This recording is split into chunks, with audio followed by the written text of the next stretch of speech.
Historically, Ding's main move is d4. In his first white game, he went for e4. Now he tries a third option.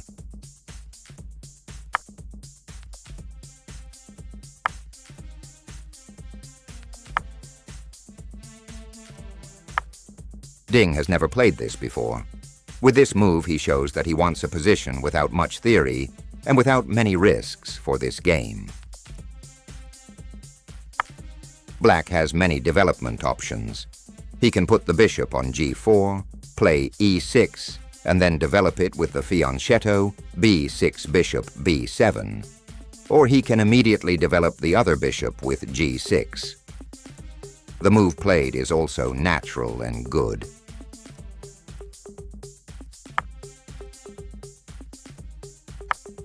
A prophylactic move, giving a square back to the bishop.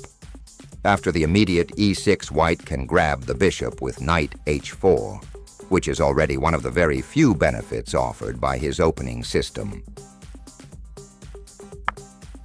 White, in turn, exploits black's slight delay in playing a 7 to e6 to place the bishop on a somewhat surprising diagonal, making black's development a bit more difficult.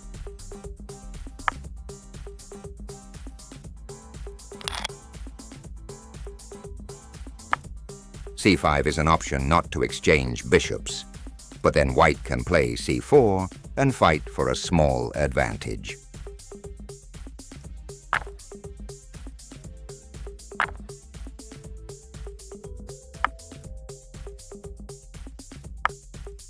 Black had to lose some time to finish development, but this is not serious since the white pieces are not in threatening positions and the center is well controlled.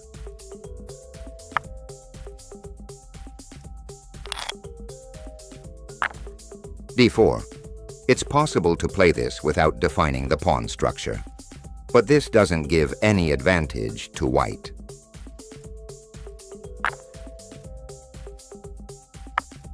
A usual plan in this type of pawn structure.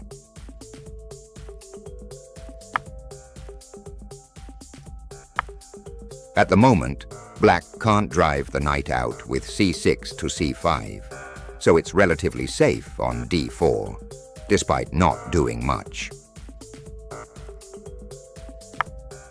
Another option would be to move the bishop to g6. It's hard to say which is better, and maybe it doesn't matter much for the position. The first new move of the game, centralizing the knight and provoking f2 to f4. f4 is a natural choice, driving the knight back and sharpening the game a little bit. It seems that Ding wasn't in the mood for any risky choice in this game.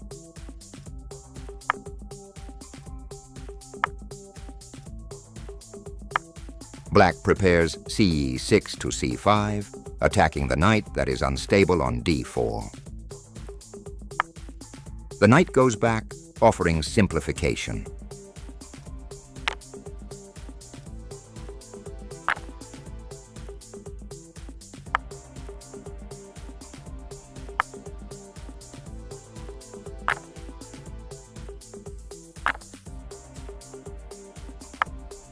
At this point, it was clear to everyone that the game would end in a draw.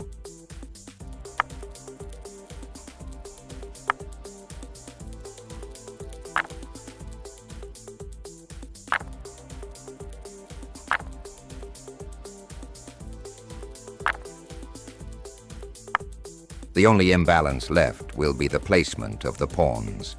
The black pawns on the queen side can potentially be attacked by the white pieces in the semi-open file.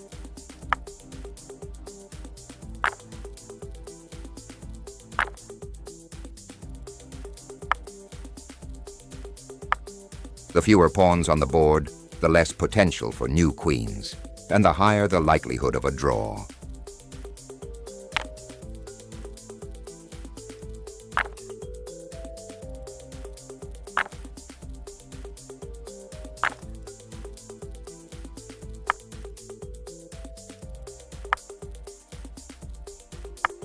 A totally drawn position has arrived on the board.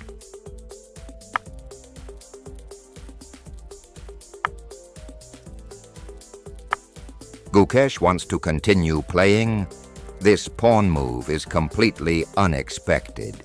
It prevents Ding from attacking the rook and winning the lone pawn. But this also weakens the area around the black king.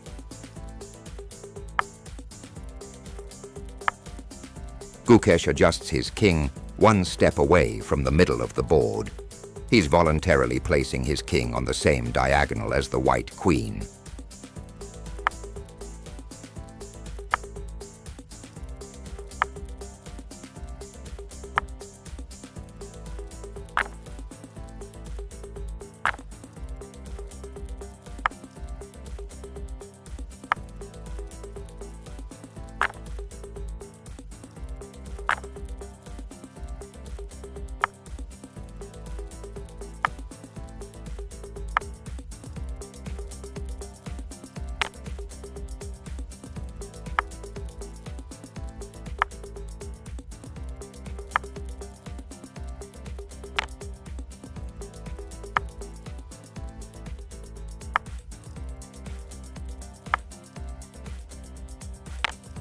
A careful game by Ding, maybe too careful.